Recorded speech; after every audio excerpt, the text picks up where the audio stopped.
Halo Robahanes yang budiman, bagaimana kabarnya? Semoga kalian baik-baik saja dan masih di tayungan. Pada video kali ini saya akan mencoba membahas seputar pakan.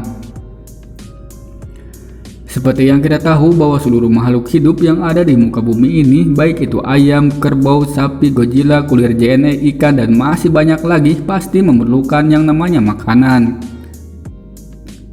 Namun apa jadinya jika kebutuhan pakan suatu organisme tersebut semakin sedikit? Nah, berikut ini tim kami sudah mencari beberapa tumbuhan yang bisa dijadikan sebagai bahan alternatif untuk pakan ikan. Silahkan simak penjelasannya setelah jeda pariwara berikut ini.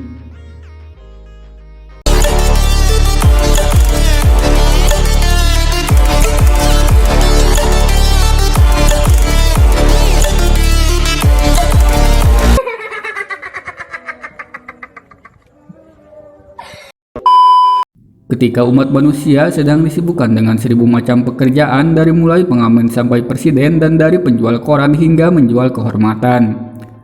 Dan ketika sebagian manusia tidak bertulang belakang sedang menari di depan kamera, namun beberapa manusia masih memakai otaknya untuk berpikir. Mereka mulai mencari keberadaan bahan alternatif yang bisa dijadikan sebagai pakan pengganti untuk ikan.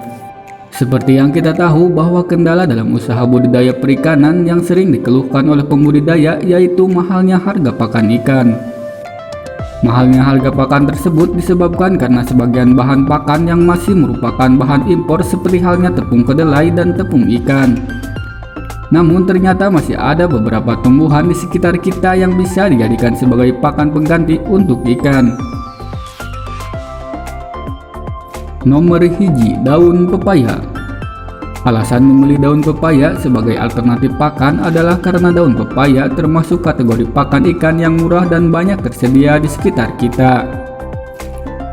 Tidak perlu mengeluarkan biaya yang banyak atau bahkan dapat secara cuma-cuma apabila kita memiliki tanaman pepaya di sekitar rumah. Cara memanfaatkannya cukup dengan meletakkan daun pepaya di atas kolam. Nantinya dalam beberapa hari daun tersebut akan dipenuhi oleh lumut yang selanjutnya menjadi konsumsi makanan bagi ikan. Tidak hanya sebagai alternatif pakan saja, daun pepaya juga memiliki fungsi lain, yaitu pertama, daun pepaya dapat meningkatkan imunitas dan kekebalan tubuh ikan. Jadi selama kondisi air dijaga dengan baik, maka ikan akan jarang mengalami sakit. Yang kedua, daun pepaya dapat menjaga kadar pH atau tingkat keasaman dalam kolam semakin optimal. Nah, itulah alasan mengapa daun pepaya menjadi salah satu alternatif pakan terbaik, karena pada prinsipnya memberikan asupan yang sangat bergizi. Nomor 2, daun singkong. Ketersediaan daun singkong sangatlah melimpah di negeri Indonesia ini. Selain dimanfaatkan bagian umbinya, ternyata daun singkong juga bermanfaat sebagai alternatif bagi pakan ikan. Pakan alternatif dari tumbuhan satu ini memiliki kandungan protein yang sangatlah tinggi sehingga baik diberikan pada ikan. Cara memanfaatkannya yaitu dengan merebus daun singkong yang sudah dipetik sampai air mendidih. Setelah mendidih, tunggu sampai air dingin dan peras kembali. Kemudian rendam lagi daun singkong yang sudah diperas tersebut selama setengah hari. Selanjutnya jemur daun singkong yang sudah direndam sampai kering. Setelah melewati proses tersebut, barulah pakan alternatif dari tumbuhan ini dapat diberikan pada ikan. Nomor 3, batang pisang. Pakan ikan alternatif dari tumbuhan yang berikutnya adalah batang pisang. Cara memanfaatkannya cukuplah mudah. Batang pisang yang sudah dipotong harus dibersihkan sampai tidak ada zat lilin pada batang pisang. Jika sudah dirasa cukup bersih, maka masukkan batang pisang tersebut pada kolam yang berisi air dan tanpa ikan. Lalu diamkan selama 2-3 hari. Proses dekomposisi pada batang pisang dalam air akan mempercepat munculnya larva atau belatung pada pelepah batang pisang. Proses dekomposisi batang pisang dalam air akan mempercepat munculnya larva atau belatung pada pelepah batang pisang. Larva inilah yang nantinya akan menjadi makanan bagi ikan. Sangat direkomendasikan menggunakan pakan alternatif dari tumbuhan ini khususnya pada masa pembesaran ikan umur 1-2 minggu. karena larva yang mengandung protein yang sangatlah jauh lebih tinggi. Nomor 4. Azolla microphylla.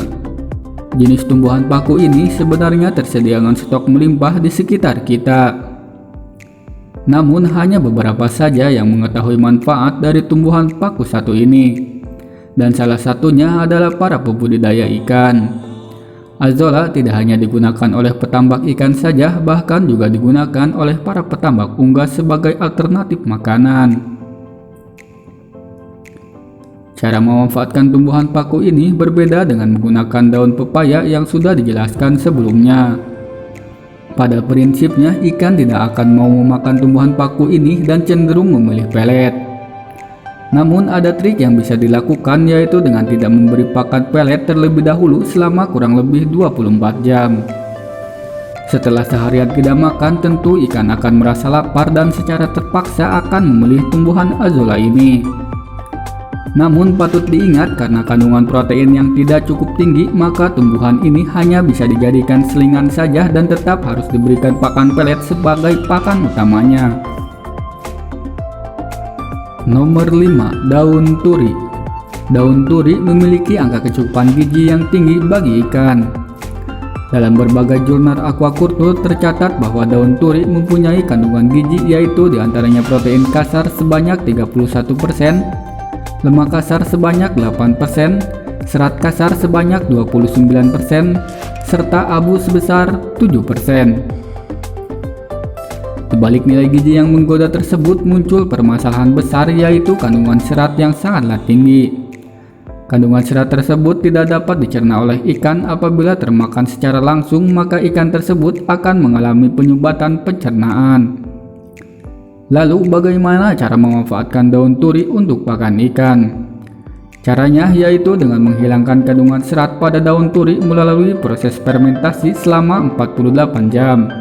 Setelah fermentasi selesai, daun turi harus dijemur terlebih dahulu sampai benar-benar kering. Fermentasi sendiri merupakan suatu proses perubahan kimia pada suatu substrat organik melalui aktivitas enzim yang dihasilkan oleh mikroorganisme. Proses fermentasi dibutuhkan starter sebagai mikroba yang akan ditumbuhkan dalam substrat.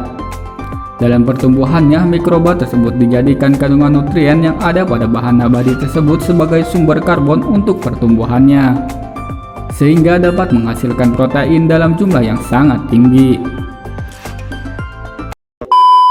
Nah, jadi itulah penjelasan seputar pakan alternatif bagi ikan yang bisa kalian coba di rumah. Semoga informasi ini bisa menambah wawasan kalian seputar perikanan. Saya berserta tim Pet98 pamit undur-undur.